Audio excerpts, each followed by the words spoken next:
kita dari Kitab Wahyu. Sebelum kita mulai, mari kita berdoa.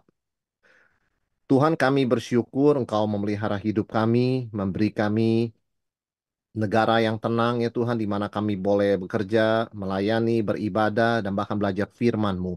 Kami berdoa Tuhan, biarlah kami boleh menggunakan kesempatan seperti ini dengan baik, dengan semaksimal mungkin, untuk menyerap begitu banyak kebenaran yang berharga dari firman-Mu, bukan hanya untuk kami secara individu dan keluarga, tapi juga untuk kami sebagai gereja. Berkati supaya firman-Mu boleh sungguh memperlengkapi, membukakan pikiran hati kami, sebagaimana firman-Mu telah memberkati gereja mula-mula ketika mereka membaca kitab Wahyu. Kami serahkan PA kami dari awal sampai akhir malam hari ini ke dalam tangan-Mu. Dalam nama Tuhan Yesus kami berdoa. Amin. Amin. Oke, saudara, kita lanjutkan dengan Wahyu 2 ya. Nah, Wahyu 2 ini memang kan 7 jemaat ya. 7 gereja, 7 jemaat. Jadi kita bagi dua bagian. Dan hari ini saya pikir karena ada sedikit pengantar, kita ambil 3 gereja, Efesus, Smyrna, dan Pergamus. Ya, jadi Tiatira, Sardis, Philadelphia, Laodikia kita akan lanjutkan minggu depan. Ya, saudara, kita harus ingat bahwa kenapa 7 gereja? Karena kita sudah bicara 7 itu angka sempurna. Ya, jadi 7 adalah angka sempurna dan memang saat yang sama gereja-gereja ini ada di provinsi di daerah yang sama, yaitu di Turki atau Asia Minor. Ya, nah Yesus berkeliling mengunjungi 7 gereja. Ya, 7 gereja ini dikunjungi untuk memberikan apa? Evaluasi.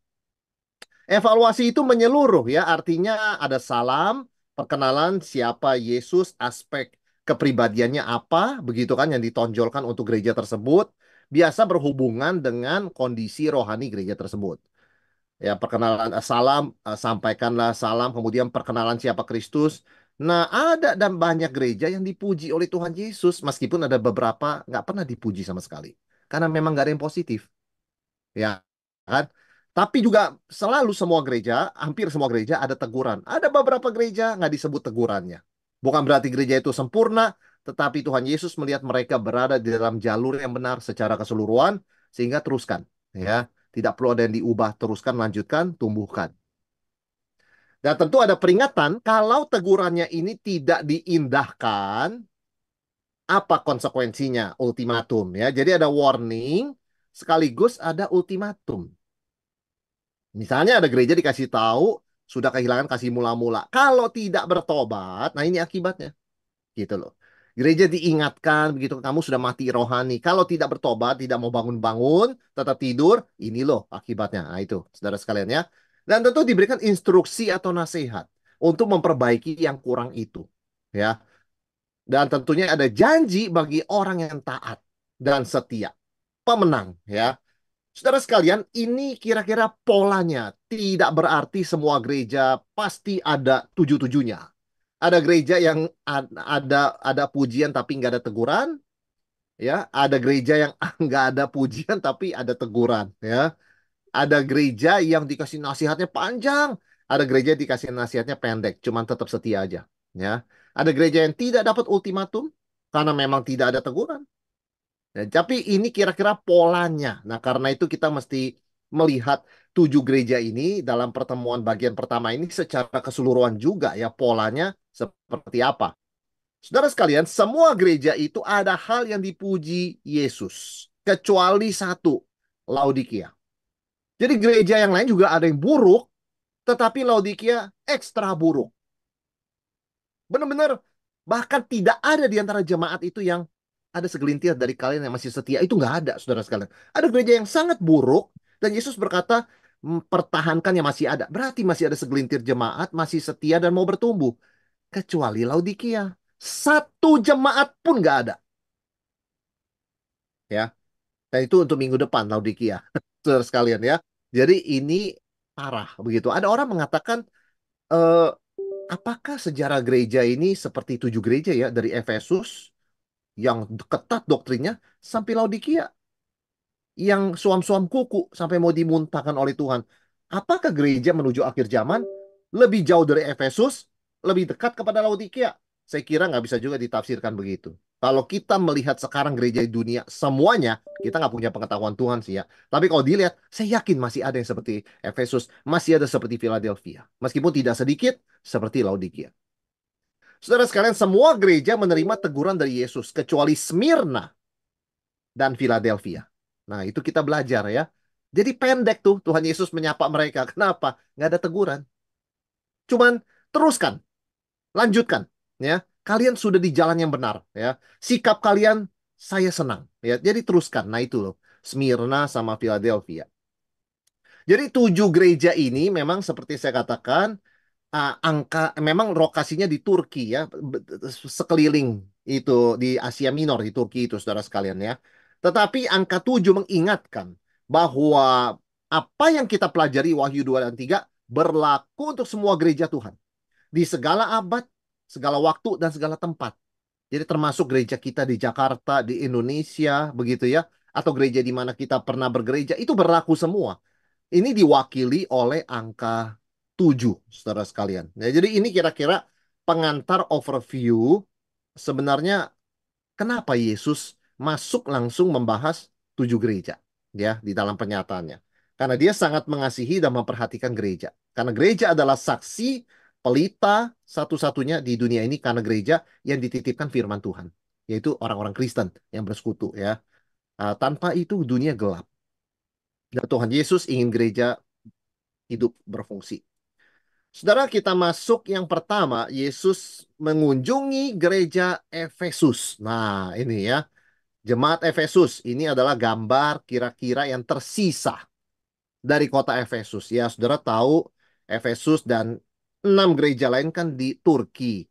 Saudara juga tahu Turki seperti apa kan sekarang ya. Jadi kalau kita ke Turki mengunjungi Efesus, yang kita temukan ya kebanyakan ya reruntuhan ya karena terjadi banyak perang, gempa bumi ya dan bencana alam lainnya. Jadi ya bersyukur masih ada beberapa peninggalan yang berdiri. Jadi paling sedikit kita bisa membayangkan kota Efesus itu dulunya loh ya seperti apa.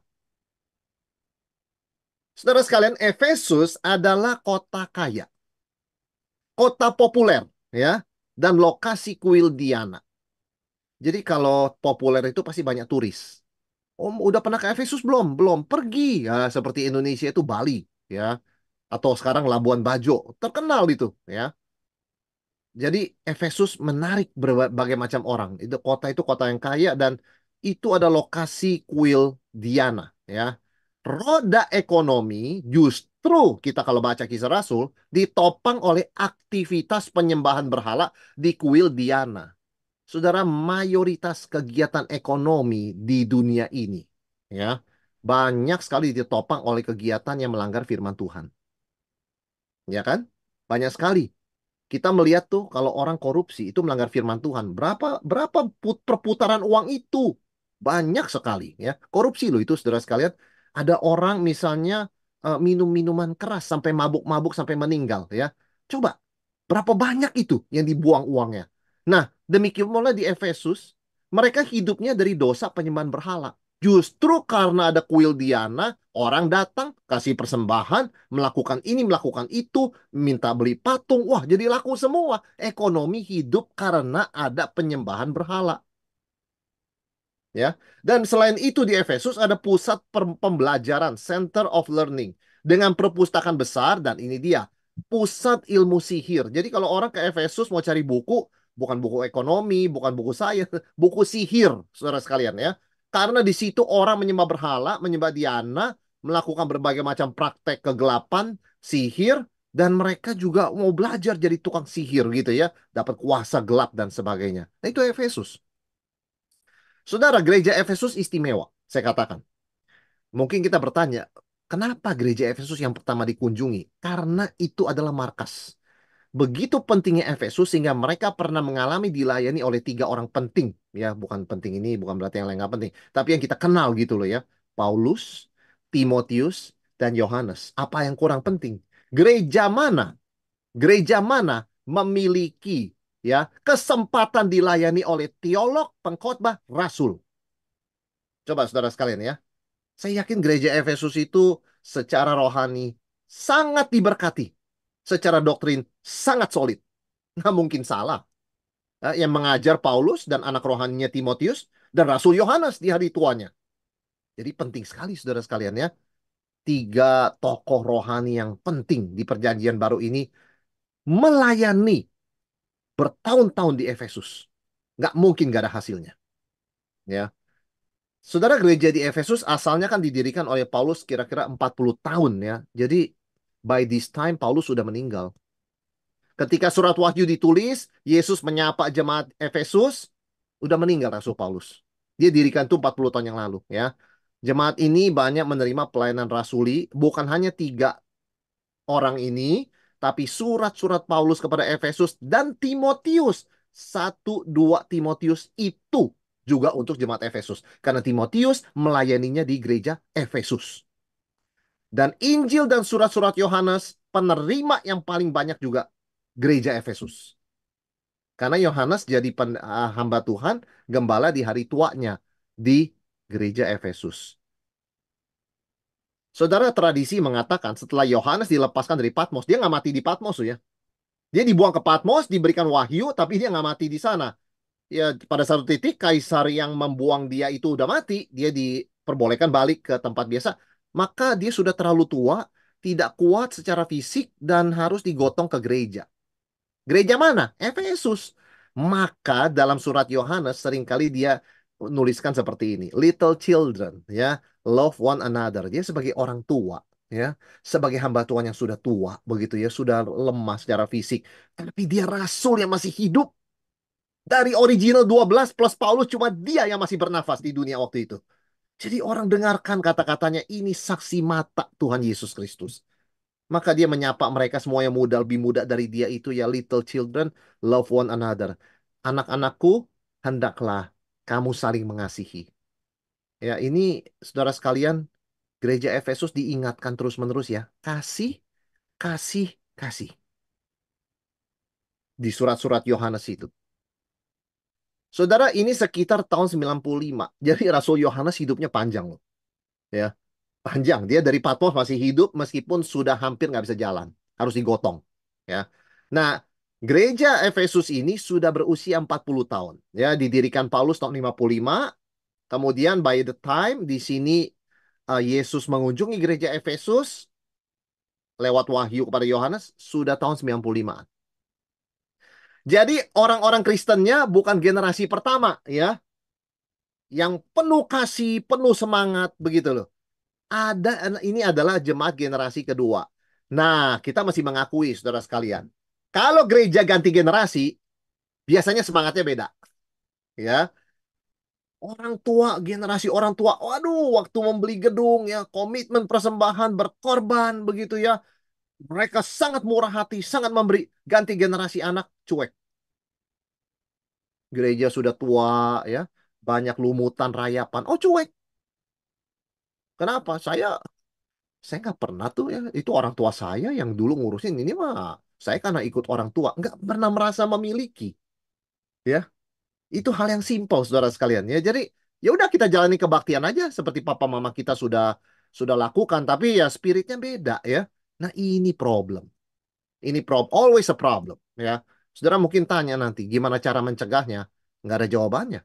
Setiap generasi itu memang ada pimpinan Tuhan tersendiri. Nggak tahu kenapa, saudara sekalian ya. Spiritnya jarang sama. Jarang sama. Ya. Nah, bagaimana Tuhan Yesus menyapa gereja di Efesus? Ya kan dikatakan dalam Wahyu 2, saudara sekalian ya. Kalau kita buka Alkitab kita di Wahyu 2 ayat yang pertama, bagaimana Yesus memperkenalkan diri, inilah firman dari Dia yang memegang ketujuh bintang itu di tangan kanannya dan berjalan di antara ketujuh kaki Dian emas. Artinya apa sih? Tujuh bintang itu kan tujuh gereja. Yesus memegang otoritas dan kendali kontrol atas gereja-gereja. Itu semua gereja Kristus. Maka tepat sekali namanya gereja Kristus Yesus, GKY. Ya, itu sesuai firman Tuhan. Tangan kanan di dalam perjanjian lama berarti kuasa, otoritas sekaligus berkat ya. Jadi kalau dikatakan Yesus memegang ketujuh gereja di tangan kanan, artinya dia berkuasa, dia berotoritas, namun dia juga menjaga, melindunginya. Ya. Dia berjalan di antara tujuh kaki dian. Kaki dian emas itu kan pelita ya saudara sekalian ya. Suatu seperti lampu, seperti lilin gitu yang menyala di bait Allah. Karena ruangannya kan gelap di Bait Allah, ruang kudus ya. Artinya apa? Kristus hadir dan mengamati gereja secara detail. Dikatakan dia berjalan di antara ketujuh kaki Dian. Terangnya masih nyala nggak?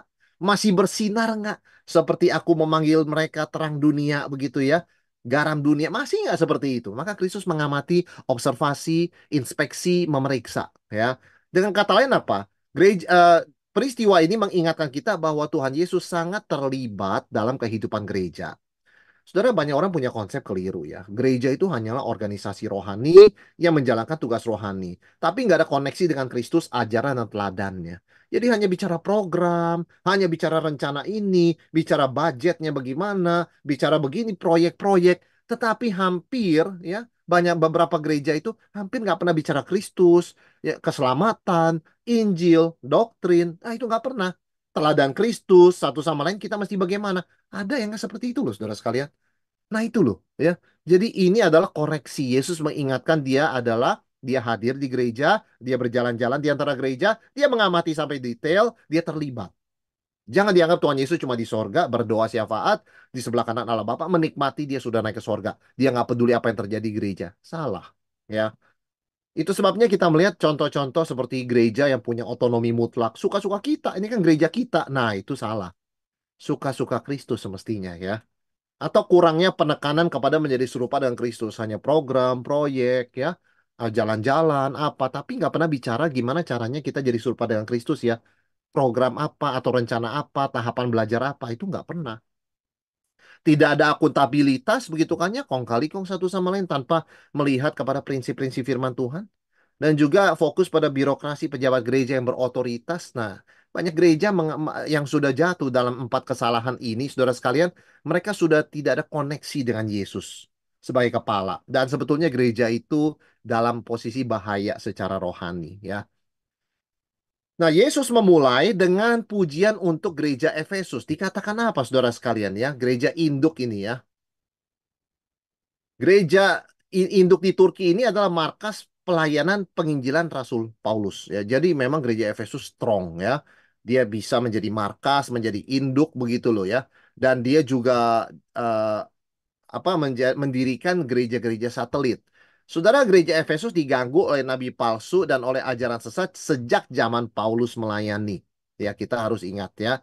Ajaran sesat tersebut disebutnya namanya ajaran Nikolaus yang disebut oleh Paulus sebagai serigala berbulu domba. Di Kisah Rasul 20, kalau saudara ingat kita bahas, Paulus berpeluk-pelukan dengan penatua Efesus dengan sedih karena mereka mendengar Paulus ngomong, kamu tidak akan melihat wajahku lagi. Ya, dia akan pergi ke Yerusalem dan dihukum mati di sana. Nah, di situ Paulus memperingatkan mereka ya, melalui perpisahan kita, setelah aku pergi, akan datang serigala buas yang tidak menyayangkan kawanan domba Allah. Jadi gereja Efesus sudah diintai oleh pengajar sesat. Karena sangat strategis, dia punya banyak cabang gereja. Ya, Kolose itu cabangnya Efesus. Laodikia cabangnya posnya Efesus ya, jadi dewasa. Kemudian Hierapolis itu juga cabangnya Efesus. Kalau sesatin markasnya, cabangnya semua sesat.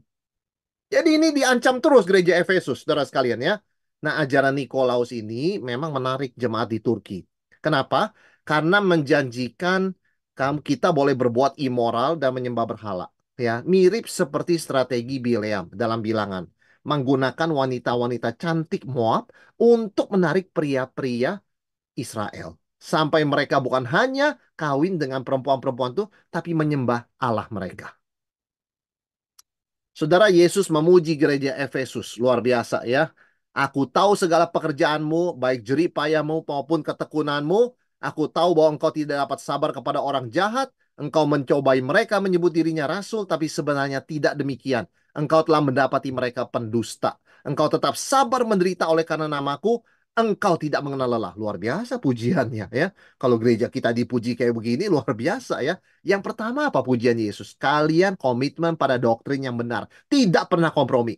Jadi generasi pertama ganti generasi kedua, doktrinnya sama. Ini luar biasa. Luar biasa. Biasa banyak gereja, generasi pertama ganti generasi kedua ajarannya melenceng. Toleransi sama yang salah, begitu ya. Buka pintu buat pengkhotbah yang nggak benar, begitu kan ya. Acara-acara yang meniru keduniawian, katanya ini tren tren zaman sekarang. Nah, Gereja Efesus nggak begitu loh. Dari tahun 55 didirikan Paulus, diperingatkan Paulus jaga kawanan domba Allah karena serigala buas datang. Sampai tahun 95 mereka tetap jaga. Dalam hal itu mereka jaga, ya. Nah, mereka tegas dan tidak toleransi ajaran sesat, nggak sungkan. Kalau ada orang datang mengaku rasul, mereka tes.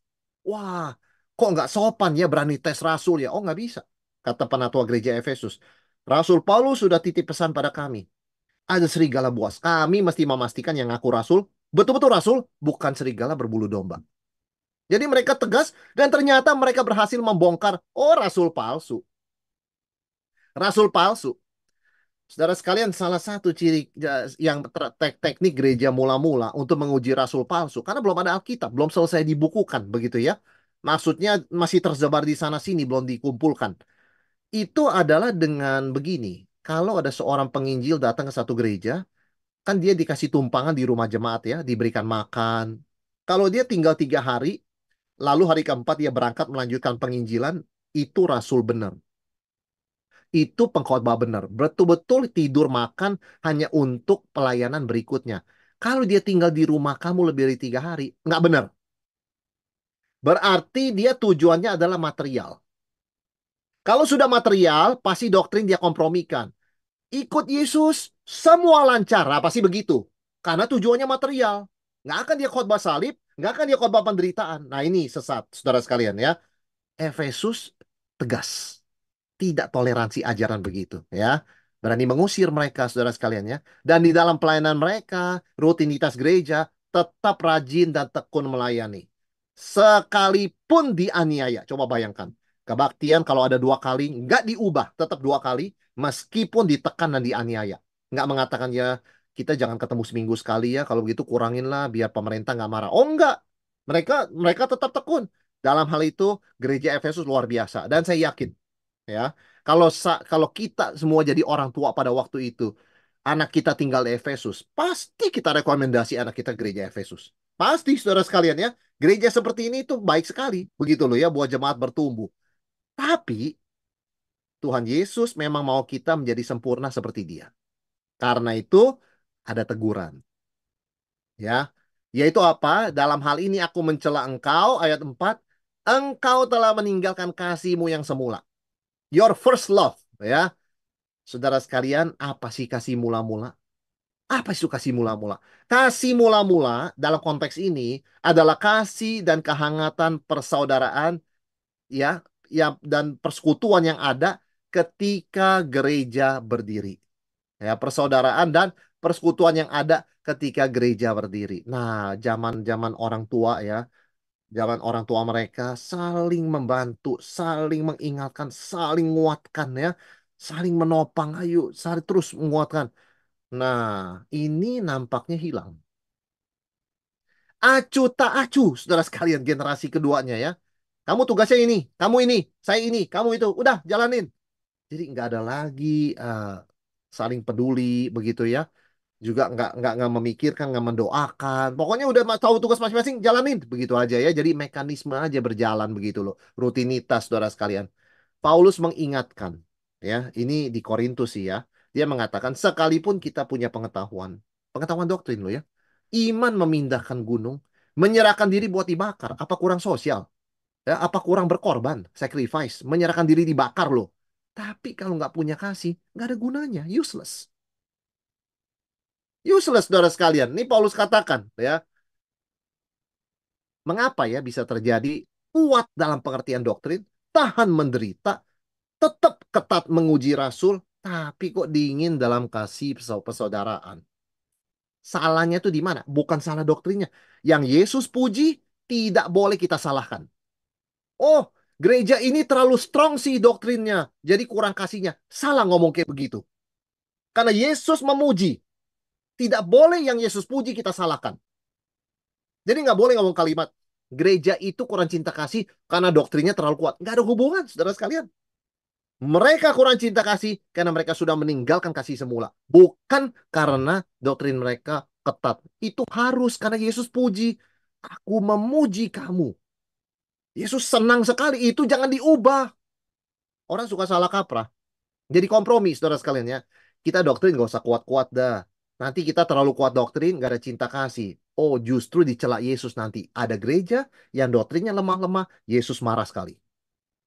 Kamu nggak sayang domba Tuhan. Semua pengkhotbah kamu undang. Itu nggak ada cinta kasih malah. Jadi bukan itu artinya, saudara sekalian ya. Tapi pertanyaan kita, kok bisa seperti Efesus kuat dalam doktrin, tapi dingin dalam kasih persaudaraan? Yang pertama, fokus mereka melawan ajaran sesat, perhatiannya keluar terus ya. Siapa nih yang datang nih? Siapa? Bawa ajaran apa nih? Angin apa nih sekarang?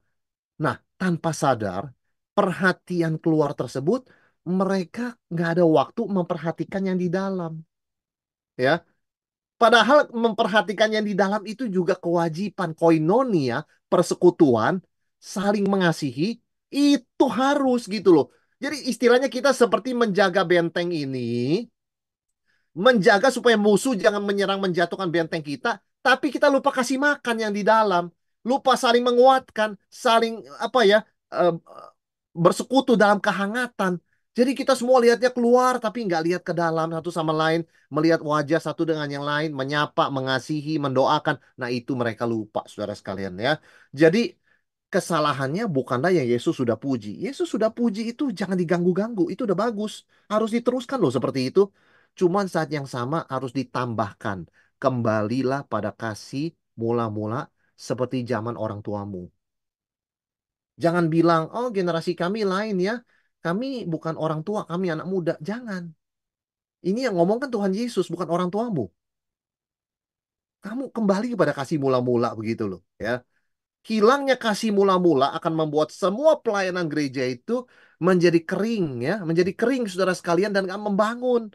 Ya kita jaga-jaga kita semua ini, tapi kalau nggak ada semangat kasih kepada Tuhan dan tentunya kasih kepada saudara seiman satu dengan yang lain, lama-lama juga kita kendor. Maka sebelum kendor, Yesus mengingatkan, itu spirit kasih mula-mula harus kamu kembalikan. Kamu mesti kembali ke sana. Kalau nggak ya sekarang kamu jaga nih, udah bagus saya puji, itu akan luntur. Kenapa? Kamu nggak ada kasih. Segala yang dilakukan tanpa cinta kasih, pada akhirnya akan kering. Dan kalau kering, mandek. Udah nggak dilakukan lagi. Males. Saudara, orang kalau ada kasih ya, itu nggak terasa berat loh. Tapi kalau orang nggak ada kasih, terpaksa begitu ya.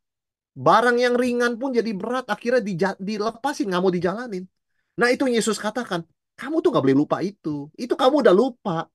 Spiritnya itu kasih sehingga kamu tuh bisa menjaga kemurnian doktrin. Itu karena kamu sayang Tuhan, kamu sayang saudara seiman, jangan dimakan serigala. Ya, kamu menguji rasul palsu, itu sepertinya kan spiritnya kasih, supaya jangan rasul palsu ini membinasakan saudara-saudara seiman kita di gereja ini. Kamu tahan menderita, kenapa? Karena harusnya spiritnya kasih, jadi teladan buat yang lain supaya mereka ikut tahan menderita, begitu ya. Rajin melayani apa? Juga karena kasih, supaya anak-anak kita juga melihat teladan rajin melayani. Itunya kok kalian lupa gitu loh. Kalian tuh melakukan ini harusnya reasonnya itu kasih. Bukan perbuatan itu sendiri yang memang bagus dan dipuji Yesus. Tapi spiritnya itu hilang. Ya. Jadi kalian jadi liturgis. Ya bagus gitu latihan, nyanyi semua. Tapi kalian lupa melakukan itu kenapa? Karena kalian mengasihi Tuhan dan sesama. Orang perlu dipimpin memuji Tuhan, menyembah Tuhan, supaya mereka bisa mengangkat jiwa mereka melihat kemuliaan Tuhan di dalam ibadah. Itu kalian masih ingat kasih itu loh. Seringkali saudara sekalian kita lupa kasih sebagai motivasi. Ya, sehingga tanpa sadar kita lakukan hal, tapi motivasinya bukan kasih. Motivasinya mungkin daripada saya diomongin orang, mendingan saya lakukan. Ya, biar semua orang puji saya. Jadi motivasinya something else loh. Nah itu Tuhan lihat hilang itu ya. Harusnya motivasi itu love. Kasih kepada Tuhan, tentunya kasih kepada saudara seiman. Kenapa saya datang ke gereja? Bukan karena saya mesti hadir, karena kalau enggak orang ngomong apa ya saya nggak hadir. Bukan. Kalau saya nggak hadir, nanti sudah padahal saya bisa hadir, saudara seiman lihat saya nggak hadir, jadi down. Kemana ya? Kok nggak datang jadi down? Ah, saya nggak mau bikin mereka down. Saya mengasihi Tuhan, mau taat Tuhan. Saya juga mengasihi saudara seiman. Saya paksakan diri hadir. Kalau memang saya bisa. Dan nggak ada halangan apa-apa. Itu love namanya. Ya, bukan sekedar, ya udah dari zaman orang tua saya hadir kok. Nah, Yesus ingatkan, harus kembali ke kasih. Karena gereja itu ada. Karena saling mengasihi juga. Dari mulanya. Saudara, gereja yang melakukan segala sesuatu tanpa kasih mula-mula akan memasuki masa stagnansi, ya. Tidak akan berbuat apa-apa yang memperkenan Tuhan pada akhirnya dan tidak akan bercahaya. Jadi, ya kamu lakukan hal yang masih Yesus puji, tapi lama-lama terangnya redup. Redup itu. Itu gereja lama-lama suram begitu ya. Maka apa instruksi buat Efesus? Langkah yang harus diambil 3R. Remember, ingatlah betapa dalamnya kamu sudah jatuh. R yang kedua, repent. Bertobatlah. Ya. Dan yang R ketiga, return. Kembalilah dan lakukan hal yang semula kamu pernah lakukan, yaitu orang tuamu. Generasi pertama. Kamu ingat mereka lakukan apa? Do it again. Return. Ya, tiga terus saudara sekalian ya. Yesus kasih perintah instruksi sangat jelas. Remember, repent, return. Ya, ingat, bertobat, kembali. Ya, dan Yesus kasih warning. Kalau nggak bertobat, saya akan ambil kaki Dian. Ya, jika tidak demikian ayat 5, aku akan datang kepadamu, aku akan mengambil kaki Dianmu dari tempatnya, jika engkau tidak bertobat. Redup, gerejamu tidak akan jadi terang dunia. Redup. Waduh, saudara gereja kalau sudah redup nggak ada yang mau datang. Yang datang pun rasa percuma. Udah nggak bersinar. Ya. Udah nggak ada vitalitas hidup rohani nggak ada. Ya. Itu jadi gelap gereja. Ya. Kaki Dian akan dicabut oleh siapa? Oleh Yesus Kristus sendiri. Kering gerejanya. Kering gitu gereja. Gelap ya rasanya ya. Karena nggak ada kasih. Jadi gereja Efesus kalau sampai mereka nggak bertobat, itu tidak akan berbeda dengan kota Efesus yang menyembah berhala. Spirit kasihnya itu ya, cahayanya udah nggak bersinar, saudara sekalian ya. Nah, pertanyaan kita pasti kita pengen tahu dong, apa gereja Efesus bertobat sih dalam sejarah? Apa iya? Menurut Bapak Gereja Ignatius, iya. Puji Tuhan ya. Saya rasa kita nggak ada alasan meragukan, meskipun tulisan Ignatius bukan Alkitab, tapi saya rasa kita nggak perlu meragukan kejujuran seorang Bapak Gereja ya yang melayani dan dekat dengan Rasul Yohanes. Menurut Ignatius dalam suratnya to the Ephesians ya mengatakan begini, gereja Efesus bertobat dan Tuhan kembali memberkatinya sekali lagi. Saudara sekalian ya, memberkatinya sekali lagi. Eh, menjadi gereja yang bertumbuh. Wah, luar biasa loh. Ya. Jadi Yesus sebenarnya tegur itu sayang. Hampir terang itu redup. Bersinar lagi setelah ditegur. Itu bagus sekali. Ya. Saudara, itu sebabnya pelajaran buat kita, kembalilah kepada kasih mula-mula. Relakanlah hati kita kalau ditegur. Banyak orang gampang tersinggung kan ya zaman sekarang. Kita super soft ya kalau ditegur dari mimbar begitu ya. Firman itu mengena. Kita harus ingat itu Tuhan bicara. Kadang pengkhotbah pun nggak tahu kondisi kita begitu ya. Dia ngomong seperti itu kok bisa pas. Itu dari Tuhan.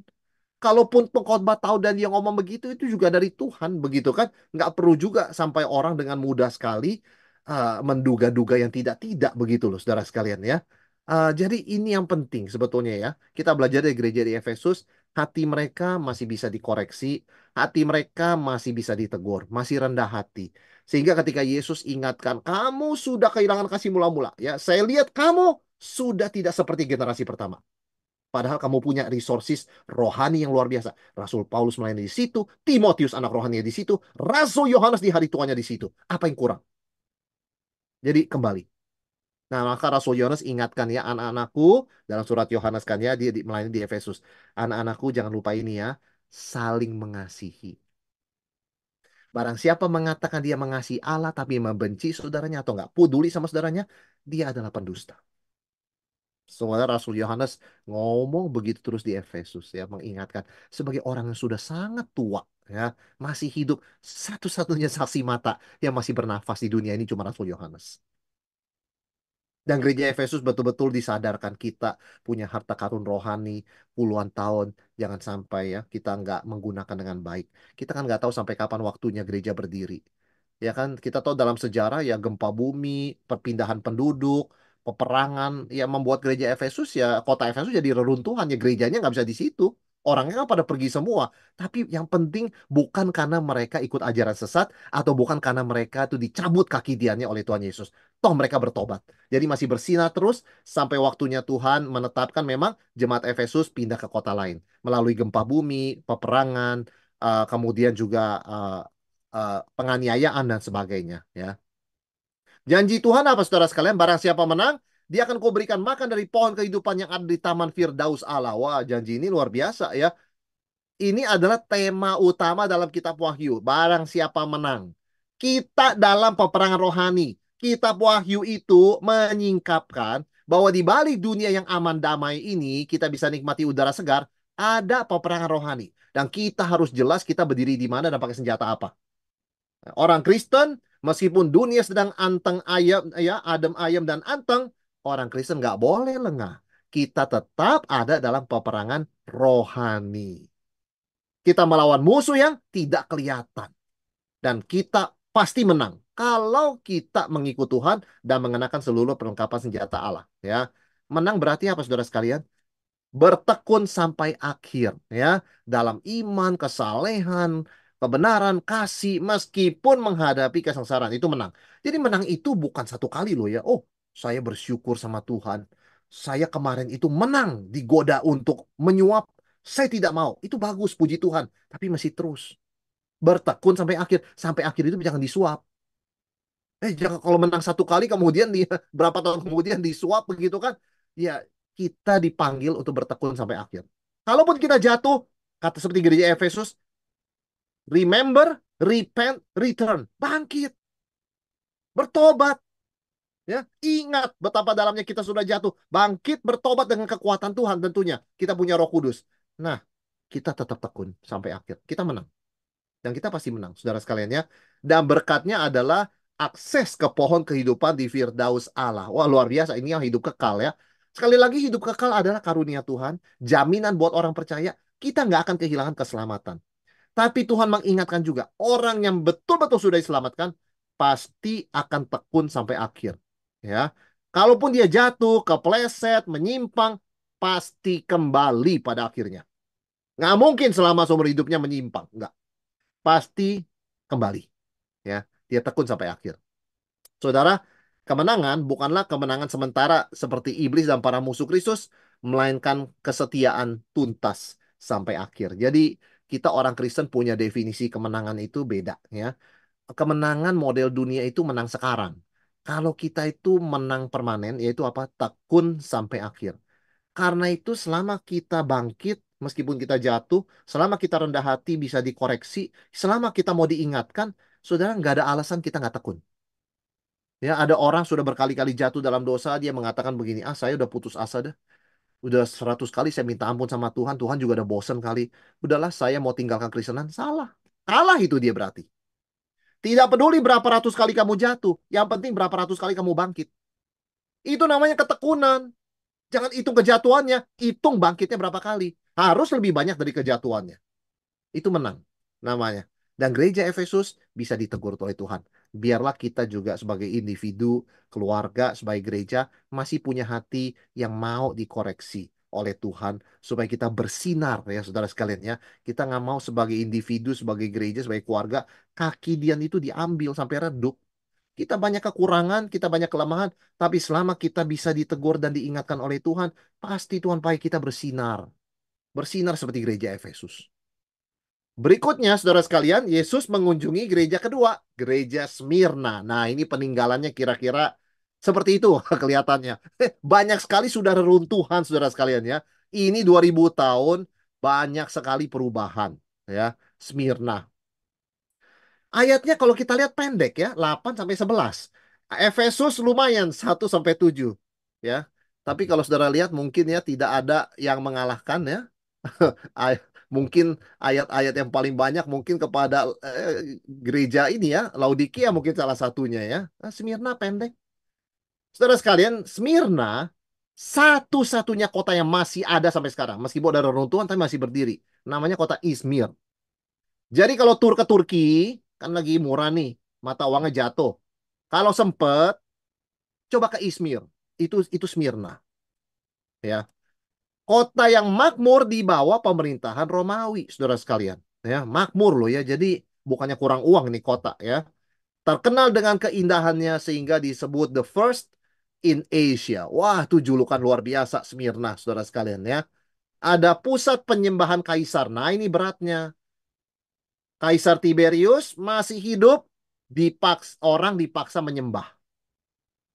Ini kacau juga ya. Biasa kalau menyembah manusia, manusianya udah mati, ya kan? Di Smyrna masih hidup disuruh sembah, disuruh dibikin patungnya. Jadi ada kuil terkenal untuk Zeus, Cybele, dan terhubung dengan mall yang megah. Waduh, apa yang kurang convenient, ya kan? Banyak juga sekarang kan rumah ibadah di mall, di mega mall, di mall. Betul, saudara sekalian ya. Zaman dulu juga begitu di Smyrna. Kuil, Zeus dan Cybele kemudian terhubung dengan mall. Bukan berarti nggak boleh gereja di mall ya. Tapi convenient sekali saudara sekalian zaman dulu bahkan ya. Nah, kota Smyrna ada komunitas orang Yahudi yang jumlahnya banyak sekali dan mereka sangat menentang iman Kristen. Jadi mereka merasa sikap Kristen yang tidak kompromi bisa memicu kemarahan Romawi yang berimbas kepada orang Yahudi. Karena di mata orang Romawi, Yahudi sama Kristen bedanya apa? Mana ada bedanya? Sama aja. Kristen isi Yahudi, Yahudi is Kristen. Orang Romawi kan orang-orang penyembah berhala. Mana ngerti perbedaan teologis orang Yahudi, Yudaisme sama Kristen. Kau ngerti bagi mereka sama. Kalian itu sama. Bicara soal Mesias dan sebagainya. Maka orang Yahudi kesel. Orang Kristen kenapa masih fanatik kayak begitu? Itu kan perkecualian kami. Nggak usah sembah patung kaisar. Itu untuk kami Yahudi. Loh kalian kenapa Kristen ikut-ikutan fasilitas kami?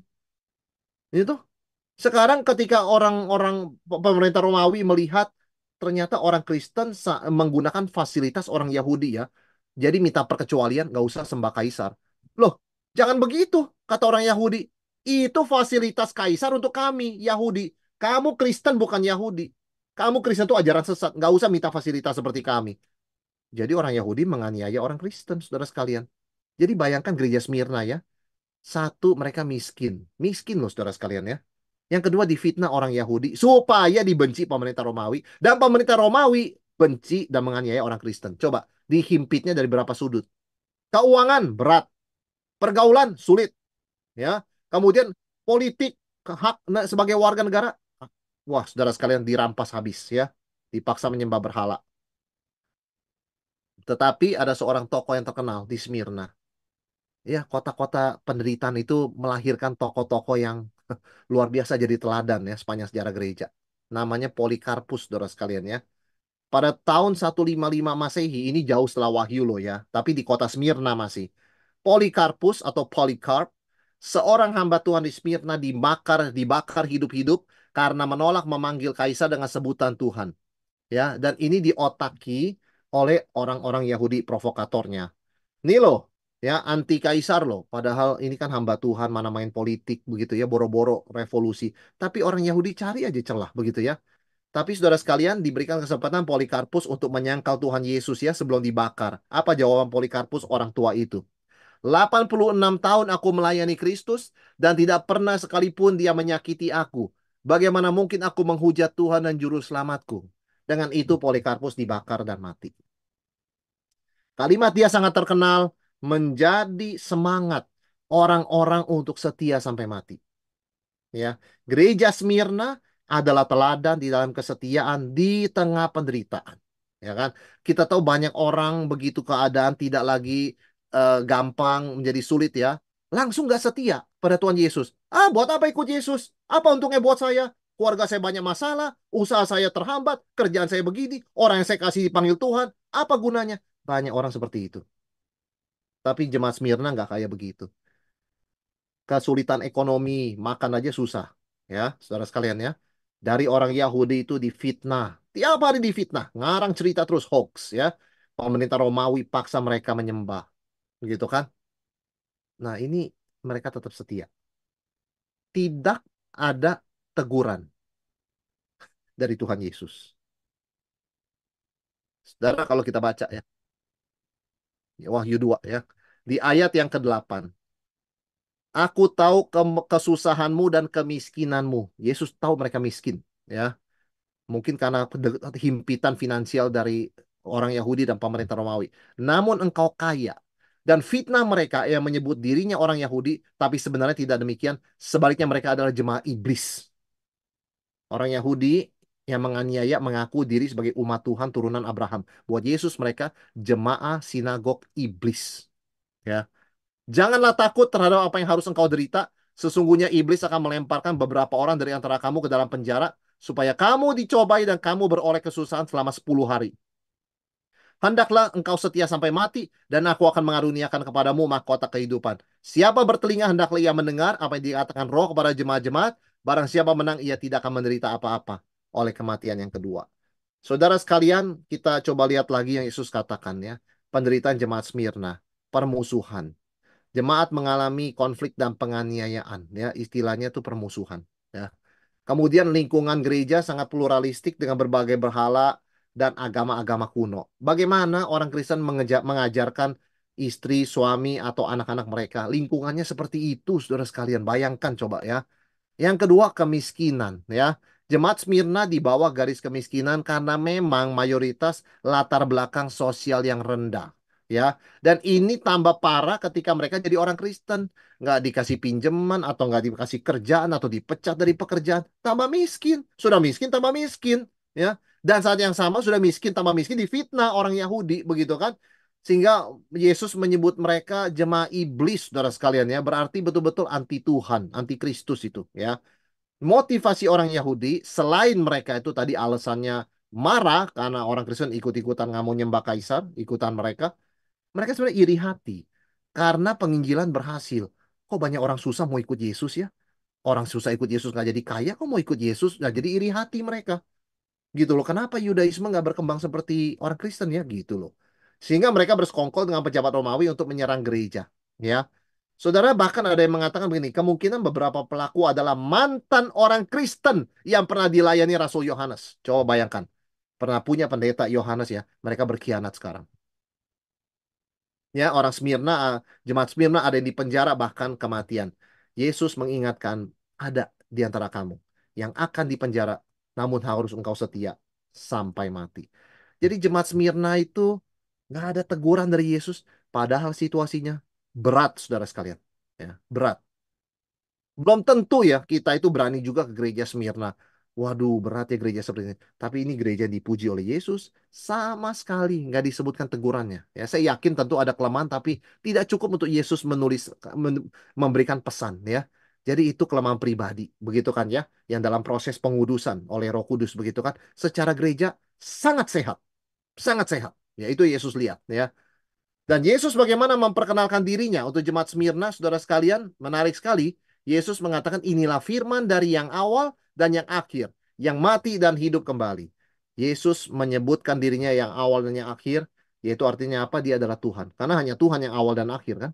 Manusia nggak ada awal, ya kan? Suatu saat akan meninggal begitu kan. Saudara sekalian, Yesus adalah asal-usul dan tujuan seluruh ciptaan ya. Dia berdaulat atas segala sesuatu. Kenapa Yesus menyebut dirinya begini buat jemaat Smyrna? Untuk mengingatkan mereka bahwa saya tetap pegang kuasa. Saya tetap maha tahu. Artinya apa? Saya tahu kalian dianiaya. Saya tahu kalian miskin. Saya tahu kalian diperparah kemiskinannya. Saya tahu kalian difitnah. Begitu ya. Tapi ingat, semua seizin saya. Nggak ada yang lepas kontrol. Nggak perlu meninggalkan Tuhan, nggak perlu mengatakan salah keputusannya. Kita jadi orang Kristennya, kenapa jadi susah gini hidupnya? Tidak. Kamu di jalan yang benar. Tidak ada teguran. Coba bayangkan saudara sekalian. Ya. Dan disebut Yesus menyebutkan dirinya yang telah mati dan hidup kembali. Untuk apa? Untuk mengingatkan jemaat Smyrna. Kalian melewati penderitaan, bahkan mati. Tapi ingat, saya pernah mati dan bangkit lagi. Ya, itu sebabnya setialah sampai akhir. Kematian bukan final kok. Buat orang Kristen, kematian itu bukan final. Nggak perlu ditakuti seperti, oh celaka mati. Orang percaya. Kita percaya Yesus adalah Tuhan yang berdaulat atas hidup dan mati. Dia sudah mati dan bangkit. Kenapa kita masih takut kematian? Kita bukan cari mati, tapi kita nggak pernah takut kematian. Ya. Dan Yesus mengingatkan kamu akan dilemparkan ke dalam penjara, menderita. Tapi ingat, cuma 10 hari. Nah, kenapa angka 10, saudara sekalian? Itu adalah sesuatu yang bersifat genap. Angka 7 kesempurnaan, angka 3, angka 10 itu komplit ya. Lengkap. Berarti memang ada masanya, nggak selamanya kamu menderita begitu ya. Orang seringkali berbicara mengenai penderitaan ya, seolah-olah selamanya menderita. Nggak ada. Memang kita banyak penderitaan, kita ikut Tuhan Yesus akan menderita seperti dia, tapi nggak selalu menderita. Saudara sekalian, banyak berkat pemeliharaan, anugerah mujizat juga dari Tuhan. Dan ini 10 hari mengingatkan kita akan Daniel yang berpuasa 10 hari. Daniel dan kawan-kawan. Ketika mereka itu ditawarkan makanan persembahan berhala, Daniel bilang, kami akan makan sayur aja. Nanti sesudah 10 hari, kamu boleh menguji kami yang makan sayur saja dengan mereka yang makan daging persembahan berhala, siapa lebih cerdas. Nah, itu kan sementara. Ya habis itu kan Daniel boleh mau makan apa aja selama ya yang sesuai yang dia tidak mau yang dipersembahkan berhala. Begitu aja kan? Artinya apa saudara sekalian? Itu ujian sementara kok. Ya, jadi kita jangan sampai punya konsep ikut Yesus hanya menderita. Banyak keindahan, banyak hal yang manis, banyak kemurahan Tuhan, banyak pertolongan intervensi Tuhan. Luar biasa. Timing Tuhan tuh selalu indah. Itu luar biasa, saudara sekalian ya. Penderitaan itu real ya, tetapi terbatas ya. Yang tidak terbatas itu kuasa Tuhan. Jadi jangan sampai kita terfokus hanya pada penderitaan, tapi fokuslah pada Tuhan yang lebih besar dari penderitaan kita. Dan karena itu, orang Kristen bisa dan harus setia sampai akhir. Saudara, Yesus mengevaluasi jemaat Smyrna itu seperti apa sih? Gereja Smyrna itu dan Philadelphia adalah dua gereja yang tidak ada kelemahan di mata Yesus. Maksudnya mereka tuh nggak sempurna, saya yakin. Tapi nggak cukup buat Yesus untuk komentar. Dalam hal ini Yesus tidak menyebutkan kelemahan mereka. Berarti secara rohani memuaskan Tuhan. Sejauh itu level mereka memuaskan Tuhan. Tentu gereja terus disucikan ya. Tapi kita perlu belajar juga, saudara sekalian ya. Jemaat Smyrna itu miskin akibat penganiayaan dan fitnah. Katanya propertinya disita ya, udah capek-capek beli, diwarisin dari kakek dan dari kakek dan orang tua disita. Kalau bekerja dipecat begitu ya, sudah rumah satu-satunya disita jadi homeless kan ya. Etnis Yahudi yang menganiaya orang Kristen bukan lagi Yahudi di mata Tuhan ya. Mereka miskin secara manusia ya jemaat Smyrna tapi kaya di mata Kristus. Saudara, iblis mencobai jemaat Smyrna dengan penganiayaan. Tapi Tuhan menguji iman dan kesetiaan mereka. Jadi perhatikan ini dua aspek ya. Kita mengalami penderitaan, kita mengatakan ini dari iblis begitu kan, tapi itu juga dari Tuhan. Ya, dan orang Kristen semestinya fokusnya lebih kepada Tuhan. Ya, bukan kepada iblis. Karena nggak ada gunanya cari kehendak iblis. Kehendak iblis itu kan hanya untuk menghancurkan. Kehendak Tuhan kan adalah memberikan hidup berkelimpahan, menumbuhkannya, memberkati. Itu yang mesti kita cari kan. Ya, Tuhan menggunakan pencobaan iblis untuk menguji kita. Ya, ini kita harus jelas. Pencobaan dari iblis, nggak pernah dari Tuhan. Ujian dari Tuhan. Tuhan tidak mencobai dan tidak dicobai. Yakobus 1 ya. Tetapi Tuhan bisa mengizinkan pencobaan untuk menjadi ujian bagi kita. Meskipun Tuhan secara langsung tidak pernah mencobai, ya. Dan lagi pula karena Tuhan yang mengontrol, itu pasti ada batasnya. Karena Tuhan yang membatasi. Saudara sekalian, apa janji Tuhan? Barang siapa menang, akan kuberikan mahkota kehidupan. Barang siapa setia sampai akhir, dia tidak menderita apa-apa oleh kematian yang kedua. Ya, hendaklah kamu setia sampai mati, aku akan mengaruniakan kepada kamu mahkota kehidupan. Mahkota kehidupan dan kebebasan dari kematian yang kedua itu janji Tuhan Yesus. Mahkota itu bahasa Yunani-nya Stefanon. Nah, ya, jadi kalau orang namanya Stephen, Stefanus begitu ya, itu artinya mahkota. Mahkotanya bagaimana? Bukan mahkota emas, saudara sekalian ya. Mahkota dari daun dan ranting, tuh seperti di gambar. Daun dan ranting ya, itu mahkota kehormatan ya. Diberikan untuk pemenang lomba olahraga populer di Smyrna. Jadi jemaat Smyrna ngerti maksudnya ya. Kamu lihat para pemenang tuh yang olahraga, kamu setia sampai akhir. Nanti Tuhan kasih mahkota kehidupan.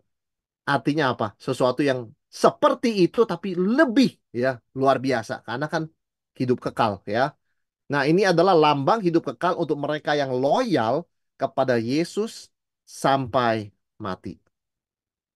Dan Yesus mengatakan barang siapa setia sampai akhir akan tidak akan mengalami kematian kedua. Apa sih kematian kedua? Manusia mati pertama kan mati fisik. Mati kedua itu penghukuman kekal di lautan api. Itu kematian yang kedua, ya. Dengan kata lain ya masuk neraka begitu loh saudara sekalian. Kematian pertama fisiknya, kematian kedua fisik dan rohnya dihukum, ya. Orang Kristen harus ingat perbedaan antara kematian fisik dan kematian kekal. Yang masih harus kita sudah dibebaskan dari kematian rohani, dan kematian kekal. Itu udah syukur kepada Tuhan. Yang tinggal kita hadapi kan kematian fisik. Dan kata Yesus, kalau orang tidak akan mati secara rohani, tidak akan mati secara kekal, kematian fisik itu bukan sesuatu yang ditakutkan ya. Prosesnya kita sebagai manusia takutkan, tentu saja. Sebagai manusia kita takut mati. Tapi sebetulnya kalau kita ingat dari perspektif Tuhan, mati kekal di neraka, kematian fisik itu tidak ada apa-apanya, bahkan menjadi pintu masuk menikmati hidup yang kekal ya. Saudara, kebenaran doktrinal ini membuat orang Kristen tidak takut kematian dalam mengikut Yesus dengan setia. Jadi kita nggak perlu banyak khawatir, wah ikut Yesus, dunia bagaimana ya? Nanti mereka melawan kita. Yang penting kita sudah diselamatkan dari kematian kekal, itu aja fokus kita. Ucapan syukur, setia sampai akhir, terus menjadi terang, bersinar ya. Ini gereja Smyrna. Dan gereja terakhir yang akan kita bahas pada bagian pertama ini adalah jemaat atau gereja Pergamus. Saudara sekalian, ayat 12 sampai 17 ya. Karena kalau kita bahas semuanya akan terlalu panjang sekali kalau 4 gereja. Dikatakan dan tuliskanlah kepada malaikat jemaat di Pergamus, inilah firman yang memakai pedang yang tajam bermata dua. Aku tahu di mana engkau diam, yaitu di sana di tempat takhta iblis. Dan engkau berpegang kepada namaku, dan engkau tidak menyangkal imanmu kepadaku, dan juga tidak pada zaman Antipas, saksiku yang setia kepadaku, yang dibunuh di hadapan kamu, di mana iblis diam. Saudara, ini kota Pergamus. Indah ya, belakangnya gunung itu. Ya. Pergamus itu kota penting. Kenapa? Dia kapital. Ibu kota Romawi di Asia. Romawi itu kan Eropa, Roma, ya kan saudara sekalian. Tapi di Asia waktu itu mereka kuasai bikin ibu kota juga. Pergamus namanya. Jadi penting. Nama Pergamus itu kan benteng artinya ya. Stronghold, benteng, citadel begitu kan. Nah saudara sekalian, ada patung Zeus setinggi 15 meter di gunung. Waduh, kurang berhala apa? Ini kota ya. Dan ini pusat penyembahan Zeus, Athena, Dionysus, dan Asklepios yang berbentuk ular. Saudara, orang Kristen dianiaya di Pergamus dan dipaksa ikut menyembah kaisar. Pergamus adalah kota pertama di Asia yang mengizinkan penyembahan kaisar yang masih hidup. Ini celaka. Ini berhalanya nih very strong. Seperti saya sebutkan tadi, biasanya menyembah kaisar kalau sudah mati orangnya. Patungnya begitu ya untuk memorial begitu kan. Pergamus mengharuskan orang menyembah kaisar yang masih hidup dan bernafas di dunia ini. Ini kota pertama di Asia.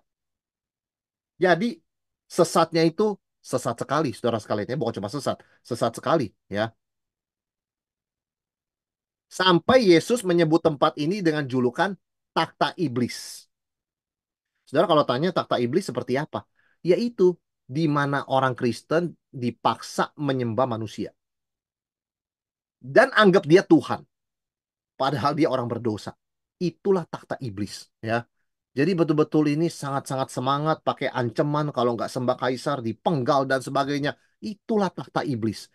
Wah, orang Kristen Pergamus, Yesus katakan, saya tahu di mana kamu tinggal. Nggak gampang lingkungan kamu. Takhta iblis. Artinya itu kuasa gelap, perlawanan pada Injil itu sangat kuat karena dekat di takhta iblis. Bukan berarti kita kalau jauh, misalnya waktu itu tinggal jauh, kita nggak dapat pencobaan. Dapat, tetapi nggak sesulit orang yang di Pergamus, saudara sekalian. Yesus mengerti loh. Saya bisa rasakan hari ke hari kamu jadi orang Kristen tuh ikut saya bagaimana. Ya, orang Kristen dianiaya dan dipaksa ikut menyembah kaisar. Sehingga mereka mereka sedang dihadapkan dengan pencobaan nih, saudara sekalian. Tapi bagaimana Kristus memperkenalkan dirinya bagi jemaat Pergamus? Dikatakan inilah firman dia yang memakai pedang yang tajam bermata dua. Artinya apa saudara sekalian? Yesus itu dengan perkataannya memiliki otoritas menghakimi dan mendeklarasikan peperangan atas musuh-musuhnya. Ya, jadi tetap di Pergamus itu ada istilah wali negeri Romawi di sana, dia kan ibu kota ya, punya kuasa menggunakan pedang ya. Punya kuasa menggunakan pedang saudara sekalian. Disebutnya hak menggunakan pedang atau dalam Latinnya disebutnya dengan ius gladi. Gladiator kan bagi pedang gitu ya. Ius gladi, the right of the sword. untuk mengeksekusi siapapun yang dikehendaki. Waduh, jadi di Pergamus ini kalau wali negerinya nggak senang sama satu orang karena wajahnya mungkin nggak senyum ya, penggal dan nggak ada yang bisa melawan. Yesus mengatakan, saya yang punya hak itu. Dari mulutnya keluar pedang mengeksekusi siapapun yang melawan dia. Jadi ini menguatkan jemaat Pergamus. Pemegang kuasa pedang bukanlah wali negeri Romawi, tapi aku, kata Tuhan Yesus. Ya, jadi Yesus mengingatkan jemaat yang dianiaya bahwa dialah yang memegang pedang terkuat untuk memutuskan nasib kekal seseorang. Nggak sekadar penggal, tapi lempar ke neraka dan masukkan dalam surga. Jadi jemaat dikuatkan, saudara sekalian ya. Jadi Yesus mengingatkan bahwa pedangnya itu firmannya membedah, menelanjangi, dan menghakimi ajaran sesat yang bebas dibiarkan dalam gereja Pergamus. Ya, saudara sekalian, pertama-tama Yesus memuji jemaat Pergamus. Ya, tetap setia bersaksi sekalipun dianiaya. Tadi kita sudah sebutkan lokasi Pergamus itu di mana di pusat penyembahan berhala, tahta iblis. Kaisar hidup kok disembah patungnya, ya. Tapi mereka tetap berpegang dan tidak menyangkal nama Yesus. Luar biasa Pergamus. Ini gereja banyak bagusnya ya, saudara sekalian ya. Tidak menyangkal sekalipun akan dibunuh. Yesus menyebut satu nama, Antipas. Antipas adalah saksi Kristus yang mati martir. Ya, waktu itu ada tradisi mengatakan dia dipaksa berlutut menyembah patung kaisar, dia tidak mau, akhirnya dipenggal, dibunuh ya. Antipas setia sampai akhir. Di gerejamu ada satu teladan martir, aduh berharga sekali. Gereja Pergamus punya teladan iman, pahlawan iman luar biasa, saksi yang setia ya, dan Yesus sebut namanya Antipas.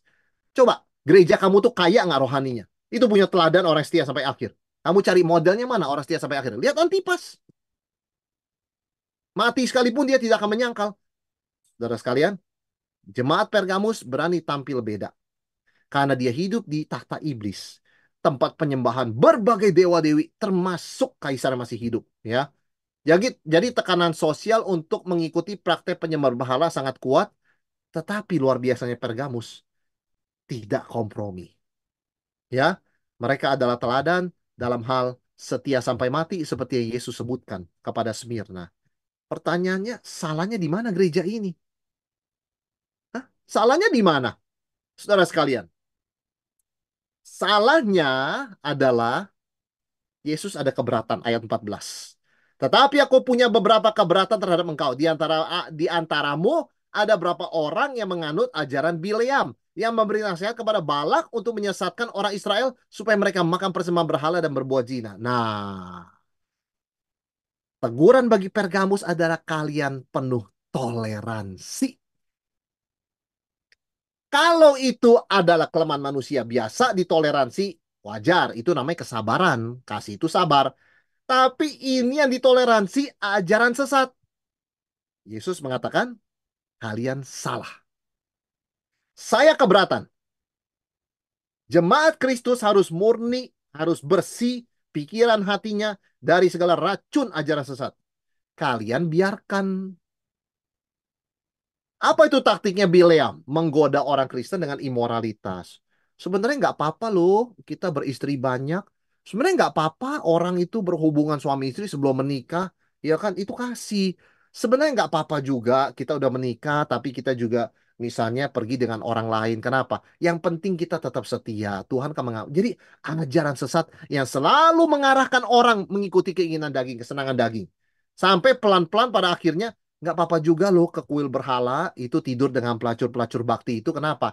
Kita kan menginjili mereka. Kita kalau tidak menjangkau mereka dengan cinta kasih, kita ikut praktek mereka. Gimana mereka mau respek orang Kristen? Dikira eksklusif dan sombong. Saudara, itulah ajaran si Nikolaus yang mengikuti strategi Bileam menggunakan daya tarik wanita-wanita cantik, penyembah berhala untuk meruntuhkan iman anak-anak Tuhan. Dan Yesus keberatan. Kenapa? Kalian biarkan orang seperti itu. Nggak diusir. Saudara sekalian, Nikolaus mendorong penyesuaian diri dengan budaya sekitar. Ya udahlah, kita Kristen jangan terlalu eksklusif ya. Kita eksklusif juga, kita nggak bisa membaur loh sama masyarakat ya. Namanya kita tinggal di Pergamus. Ya sembah-sembah kaisar segala, anggap aja hormat pemerintah lah. Nikolaus tuh ngomongnya seperti itu. Orang Kristen kalau imannya nggak kuat kan ikut begitu ya. Memang ada seorang penafsir ngomong only some adhere to this error. Ya, maksudnya apa? Memang nggak semua orang di gereja seperti itu, saudara sekalian ya. Tetapi Yesus bilang, meskipun ada beberapa, kalau kalian biarkan, itu akan mengkontaminasi, meracuni semua. Jadi itu kalian masih bertobat dari praktek toleransi tersebut. Nggak boleh, ya. Mereka harus bertobat, ya. Dikatakan, demikian juga ada padamu orang-orang yang berpegang kepada ajaran pengikut Nikolaus. Sebab itu bertobatlah, ayat 16. Jika tidak demikian, aku akan segera datang kepadamu dan aku akan memerangi mereka dengan pedang yang di mulutku ini. Saudara bertobat dalam hal ini artinya melakukan tindakan disiplin gerejawi. gerejawi. Mulai detik itu, pengajar sesat nggak boleh ke mimbar. Yang kedua, mulai detik itu, pengajar sesat masih diumumkan sebagai pengajar sesat dan dikeluarkan dari gereja. Ya, tidak boleh takut atau sungkan dalam hal ini. Ya, kalau tidak bertobat, mereka akan dihakimi oleh Yesus sendiri. Kamu sungkan sama mereka? Kamu takut sama mereka? Nggak takut sama Tuhan Yesus. Kamu takut sama manusia yang bisa ngomongin kamu, intimidasi kamu, bahkan ngancam membunuh. Nggak takut sama Tuhan.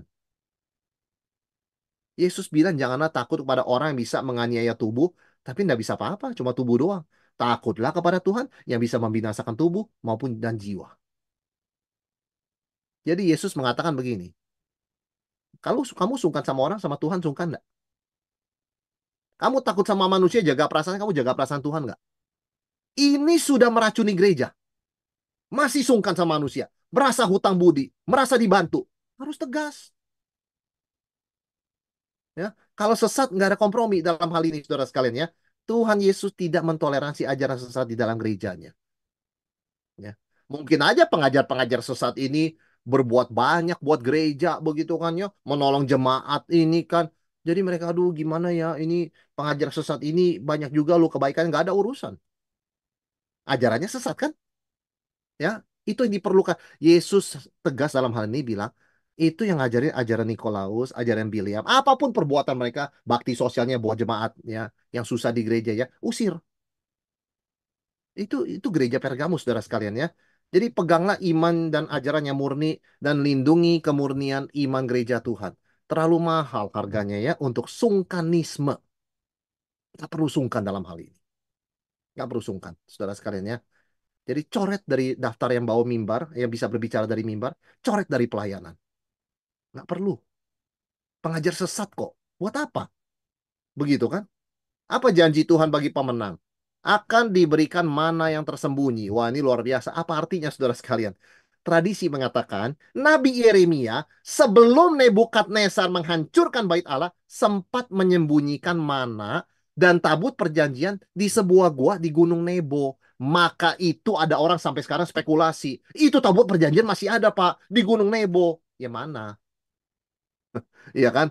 Nggak perlu tabut perjanjian juga karena Yesus Kristus, anak Allah sudah menjelma jadi manusia. Itu kan tabernakelnya. Itu adalah bait Allah. Yesus adalah bait Allah. Nggak perlu kita tabut perjanjian. Itu kan cuma sebuah kotak. Yesusnya sudah datang. Itu kan hanya simbol. Artinya apa sih saudara sekalian? Yesus berikan mana yang tersembunyi. Artinya seperti mana makanan supernatural, makanan supranatural dari sorga ya. Untuk menopang Israel 40 tahun di padang gurun. Ada berkat supernatural Tuhan bagi orang percaya di tengah penganiayaan. Ya. Jadi kamu tetap dapat makanan rohani ya. Kamu nggak usah toleransi ajaran sesat. Jangan takut masa depan gereja ya. Pasti Tuhan pelihara ya.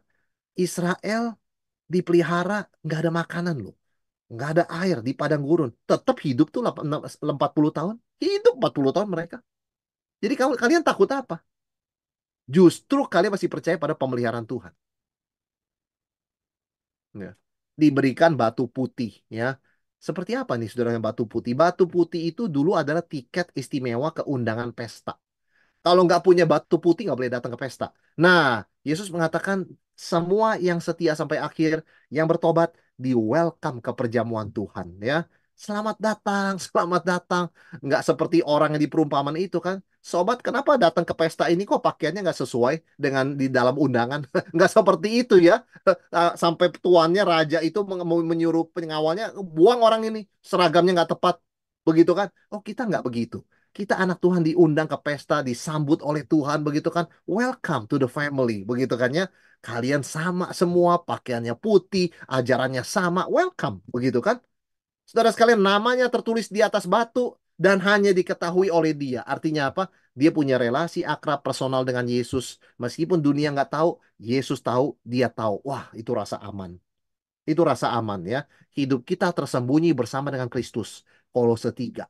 Nggak ada yang bisa menyentuh, nggak ada yang bisa merampas. Itu milik kita permanen selamanya. Nah, itu dijaga, dipertahankan ya. Itu janji Tuhan.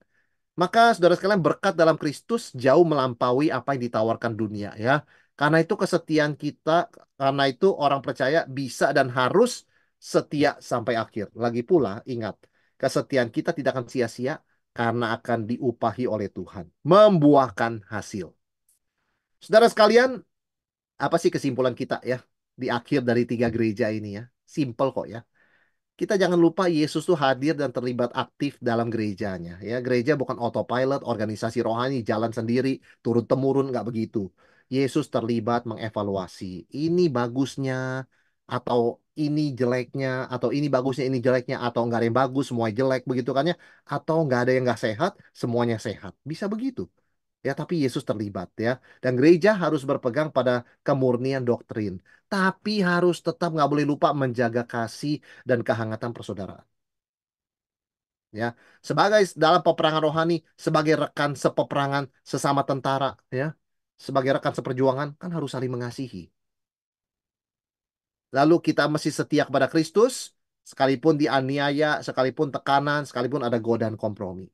Saudara sekalian, ini 3 hal yang bisa kita simpulkan ya dari perkataan Yesus, evaluasi Yesus kepada ketiga jemaat ini. Dan kita akan lanjutkan dengan 4 jemaat di pertemuan berikutnya ya, 2 minggu dari sekarang. Oke, saudara sekalian, demikian bahan kita ya untuk hari ini bagian pertama. Saya kembalikan kepada Pak Luis ya untuk memandu kita ya di dalam tanya jawab. Oke, thank you.